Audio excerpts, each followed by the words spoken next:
Hey, so I often have conversations with fairly interesting people in the blockchain space, and a couple of people have been asking me if I could share those conversations. So I decided that I would start recording some. So today I talked with David Nicholson about Bitcoin mining and what blockchain tech and mining, what implications they have for the world of computer science and the world in general. David is a applied cryptography expert who worked for Microsoft for 10 years on their cloud storage team. And currently he works for Consensus Solutions, which is our holding company. He was the architect of Coinage.fund. Give it a listen, and I hope you like it. Hey, David, could you give an overview on Bitcoin mining for people who might not know a whole lot about it? Sure. So essentially, Bitcoin mining is the process of issuing new Bitcoins. So you have a massive network of people who are all running computer equipment, and they're running this computer equipment in a way that is expending energy, and it's expending energy in a way that they can prove that they're doing it. And in exchange for doing that, each person who's contributing to Bitcoin mining will actually receive some of the new issuance of Bitcoin. And then there's one added cool thing, that in the process of doing that, all of these miners are actually securing the Bitcoin blockchain. Gotcha. That's awesome. And then why was blockchain tech designed with mining? And why couldn't they use some other consensus mechanism? Or are there other consensus mechanisms that they could have used in the beginning? So what Bitcoin mining is doing is it's creating this coupling between the issuance of new currency and the act of ratifying transactions that are taking place on the Bitcoin network. So what's happening there is you can actually create an economic incentive for Bitcoin miners to correctly ratify these transactions. So they, in exchange for correctly following the consensus rules of the Bitcoin network, they are issued with their share of new currency. If they don't correctly follow the rules, they're not issued with any new currency. So the fact that mining is responsible for issuing new currency provides an economic incentive for people to correctly secure the blockchain. Gotcha. Okay. And then these rules that people are following is set out by the Bitcoin software. So everybody agrees in a software implementation of Bitcoin that contains the rules of the networks, and miners will form consensus and check that people are correctly following those rules and only issue rewards to miners who are. Gotcha. And then what if somebody does go behind the rules or do something that's illegal that wasn't agreed upon? Yeah. So what's happening is in Bitcoin mining is approximately once every 10 minutes, what we call a new block is issued. So to take part in mining, you're doing two things. The first thing that you're doing is watching the network for transactions that people want to publish. You look at all those transactions that people want to publish and you check whether they're valid. If I want to send some Bitcoin to you, I'll publish a transaction to the network declaring that.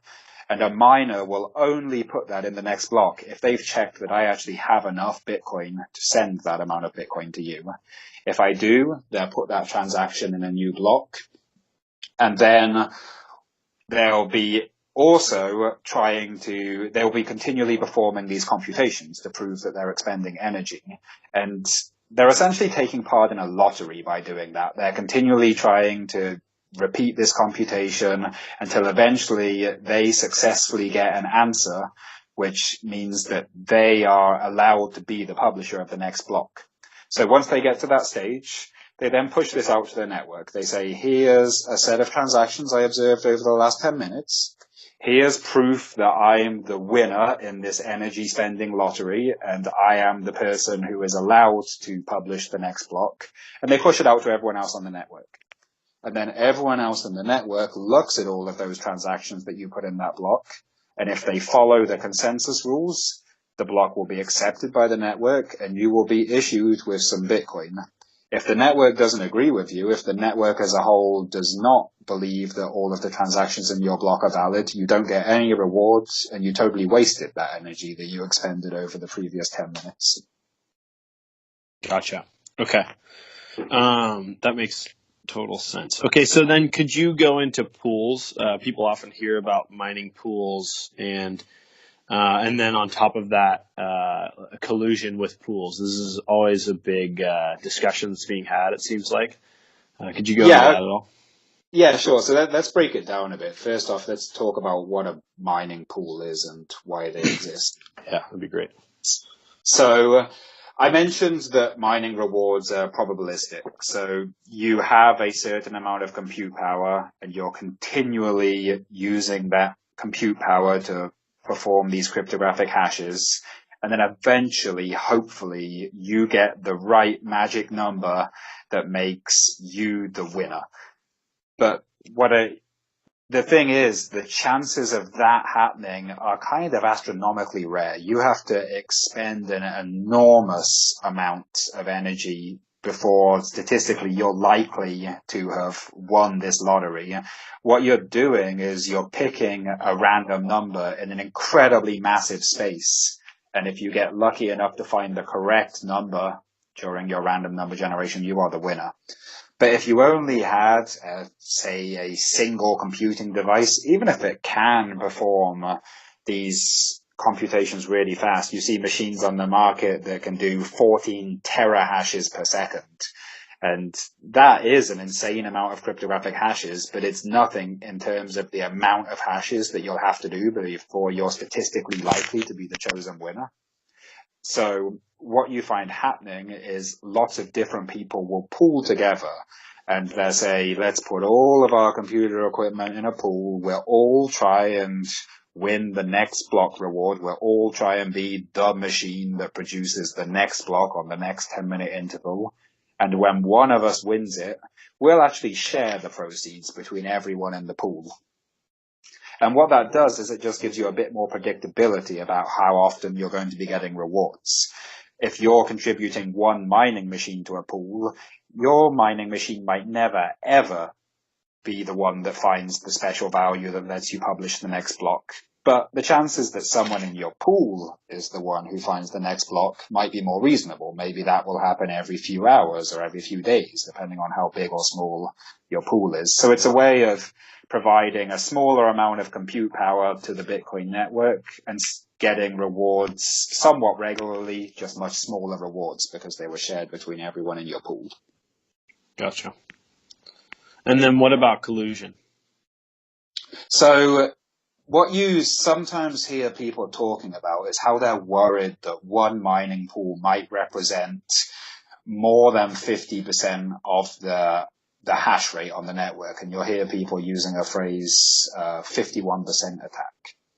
And what they're referring to there is this scenario whereby if there's some entity out there that has so much hash power that they're kind of keeping secret from the rest of us. So let's say they've got a bunch of these mining machines that are turned off at the moment or running in secret at the moment, but it's capable of producing more hash rate than the global Bitcoin network as it stands today. So that's where the 51% comes from. You can imagine all of the hash rate in the world. You can imagine 49% of that hash rate is legitimately publicly running the Bitcoin network, and 51% of that hash rate is run by this set of colluding actors that want to do some nefarious things on the Bitcoin network. Right. What they could do is they could be secretly running that 51%, generating new blocks every 10 minutes by themselves, and keeping those blocks a little bit secret for now. And then when they've got a certain amount of those blocks, they might at once publish them all to the real Bitcoin network. And that will be confusing to the rest of the network. The network will be, well, where did all these blocks come from? Why did an hour's worth of blocks appear at once? Mm-hmm. But the thing is, according to the consensus rules in Bitcoin, the longest chain wins. So the moment that does happen, the moment that 51% of dark hash power does become visible and publish the results of its work, they've actually kind of rewritten history. If they were running in secret by themselves for an entire hour, they've essentially erased the last hour of what the world previously thought was real history and replaced it with their own. And we call that a 51% attack, and it allows things like double spending, because they might spend a Bitcoin once on what's known as the public network and once on this special side chain that they're creating by themselves that's about to replace blocks on the public network. And they might convince people to maybe accept Bitcoin that has already been spent for some other purposes. They might spend the same Bitcoin twice. And so that's where the terms 51% attack come from, and double spending is something that you can do if you successfully conduct a 51% attack. Gotcha. But this never has happened on Bitcoin's network. So why are people so obsessive over it? It seems like I read something about a 51% attack once a week. Yeah, so it's definitely a very real theoretical threat. One of the common misconceptions is what you can actually do if you successfully achieve a 51% attack. So if you actually have enough computing equipment where you truly can represent 51% of all hash power in the world, you essentially have two choices on what you do with that compute power.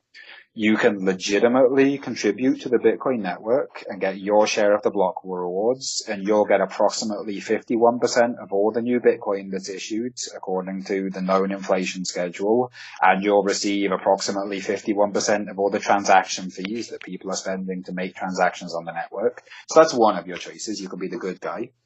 Or the other choice is you can be the bad guy. You can go off and mine in secret, try and keep this hash power not visible to the rest of the world, make your side chain of blocks that you're queuing up ready to release to the main network. And then you've got to find some way of using that maliciously to your advantage. And you've got to use it to your advantage in a way that will reap you more rewards than you would have got if you just participated in the network like a nice guy. So you might, for example, have to find someone who's willing to sell you a very high value item for Bitcoin. Maybe they're willing to sell you $1 million home in exchange for Bitcoin.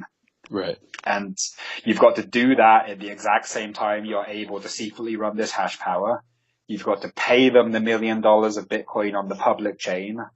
And then on this private chain that you're building by yourself off on the side, you've got to instead send that $1 million worth of Bitcoin to yourself. And then you take ownership of the house, take possession of it from them. At some point after you've done that, you publish your secret side chains, and now they have no house and no money. And the thing is, often, even if you did have that much power, the practicalities of finding a scenario where you can abuse it and the amount of revenue you would get from abusing it may be much less than you'd have just got from participating in the legitimate Bitcoin network. And say, for example, if you do manage to steal Bitcoins, if you do it in a way that damages the reputation of the Bitcoin network, the Bitcoins you've stolen might be worth nothing. Right. Yeah. No, that makes total sense. Yeah. Okay, cool. Well, let's step back a little bit and go kind of back into just general mining and blockchain tech in general.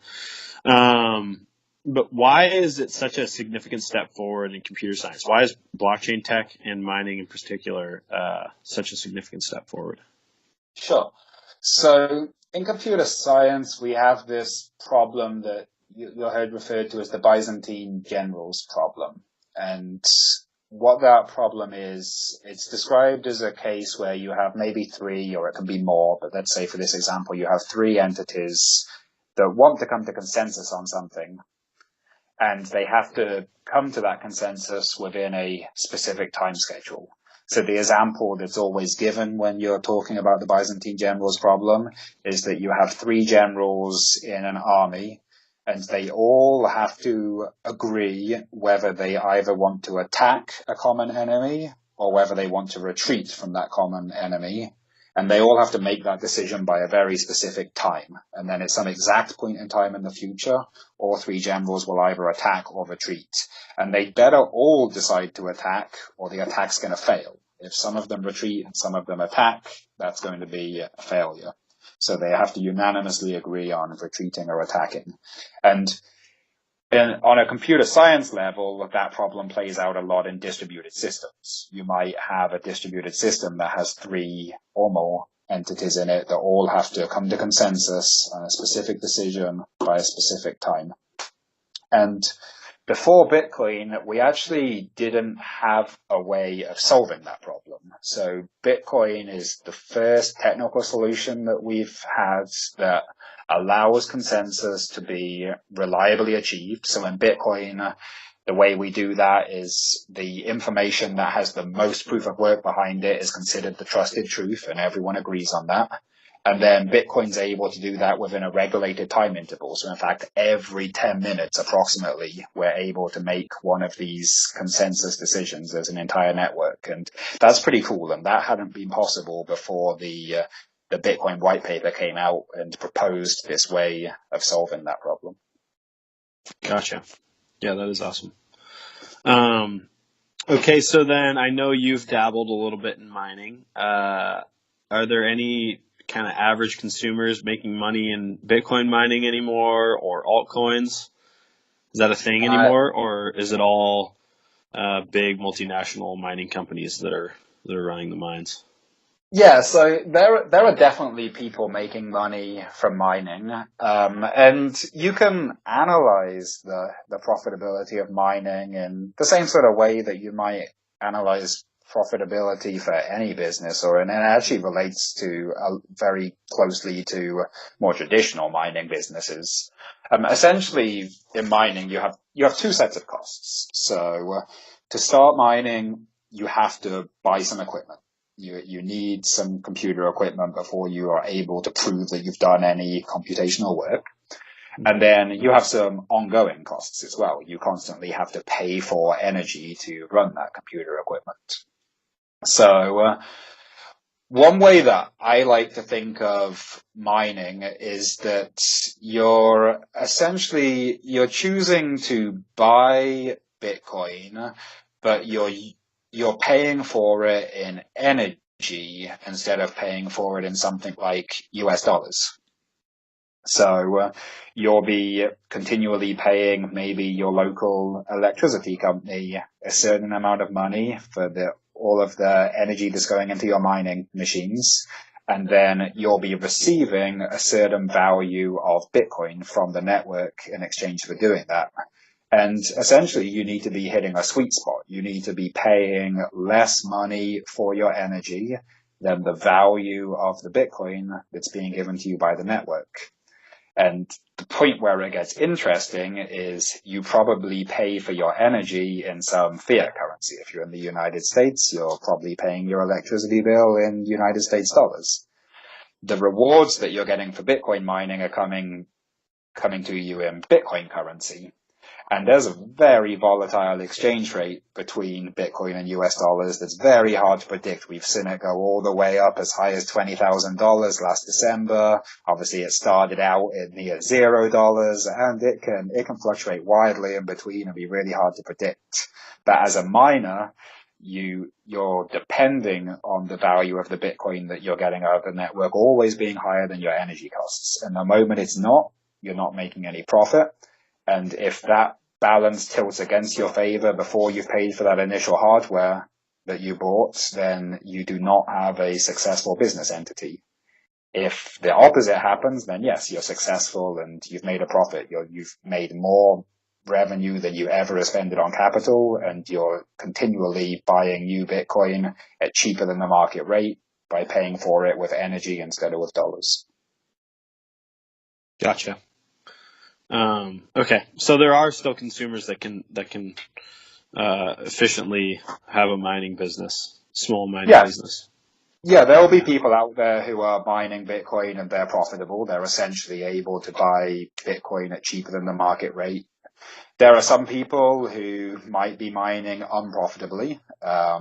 Some people might be doing that because they're fans of the technology and believe in contributing to the network. Some people might also be doing it for anonymity purposes. People like to be able to use Bitcoin because it has certain pseudo-anonymous properties. Obviously, every transaction is publicly visible, and the graph of Bitcoin moving throughout the network is publicly visible. But there's nothing in the blockchain that specifically ties certain Bitcoins to a certain identity.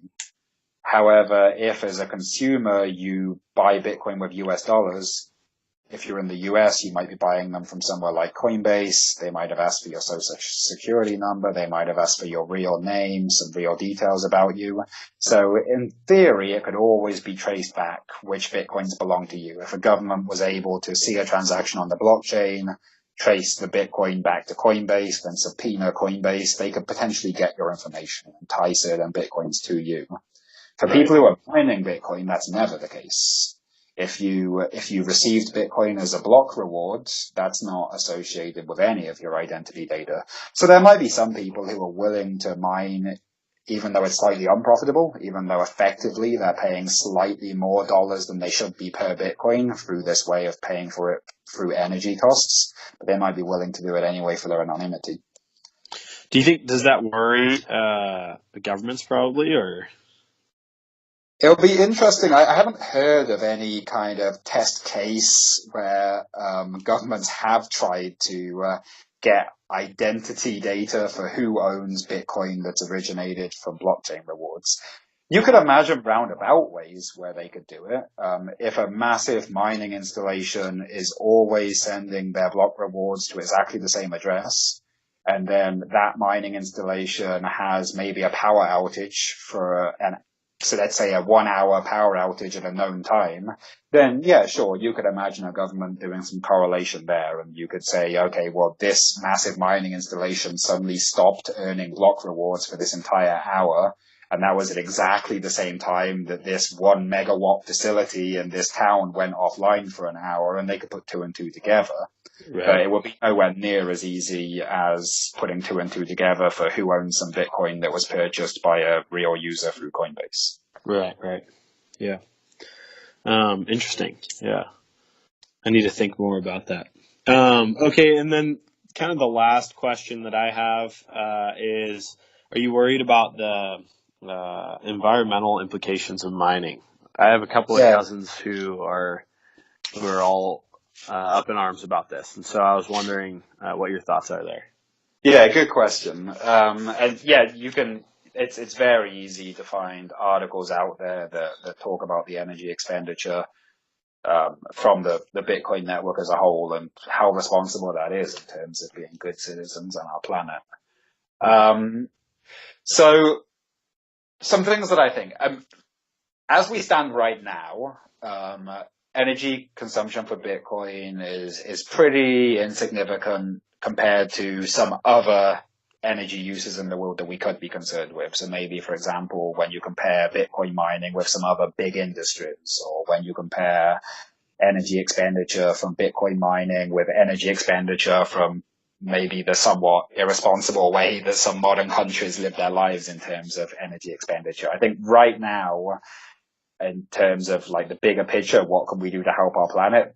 Right now, Bitcoin mining is probably not the right place to look with the amount of energy running the network at the moment. That's for right now. Obviously, as Bitcoin matures and as we start to see it become more and more useful as a store of value, then we're going to probably also see more hash rate going into the network and more energy expenditure overall. So we do need to keep a pulse on that, and we do need to consider where that energy is coming from, what value we're getting from expending that energy, and are we being good citizens? But what I do think will happen is that we'll start to see more and more cases where people are doing things like using excess energy that had been generated that can't be expended in other useful ways, maybe will be diverted to Bitcoin mining. So, for example, in traditional power plants, it's really hard to match supply and demand. And power plants can have times when they're generating more energy than they have consumers for, and you have a problem of how to store that energy. Well, maybe they'll redirect some of that to Bitcoin mining and create value in Bitcoin from that excess energy. The other thing that we're going to see is miners are obviously after the cheapest possible energy that they can get. So we might find that demand for Bitcoin mining actually spurs development of more efficient green energy technologies. It's very expensive to buy fossil fuels. It's getting more expensive as we get more uncertainty about where they're coming from and how much we're getting through supplies of fossil fuels. So maybe excitement around Bitcoin mining could be responsible for spurring development in green energy technologies. It's something that we have to watch carefully and be conscious of, but in the value that we're getting from having a technology like Bitcoin is going to be worth some energy expenditure. And just like you can say there are many businesses that they take energy to run, but you're happy to do that because of the value that you're getting out of the business. Right. Yeah, my analogy always is that when cars were invented, they expended 95% of all of the energy in the world. And and so should we have disallowed cars? I mean, right, and then how's that trended over time as well? And now we're starting to see things like hybrid vehicles or fully electric vehicles, and we're seeing a change in the way that energy is supplied to cars. And it seems that people are focused on trying to be more efficient. The way that's trending with cars. Right. Yeah. Yeah, totally. Okay. Well, thank you for the conversation today. And, I'm sure this won't be the last of our talks. So that wraps it up. Thank you for listening to David and I chat about mining. I hope you learned something. And check out coinage.fund at www.coinage, COINAGE.fund, FUND, and click subscribe. Thanks.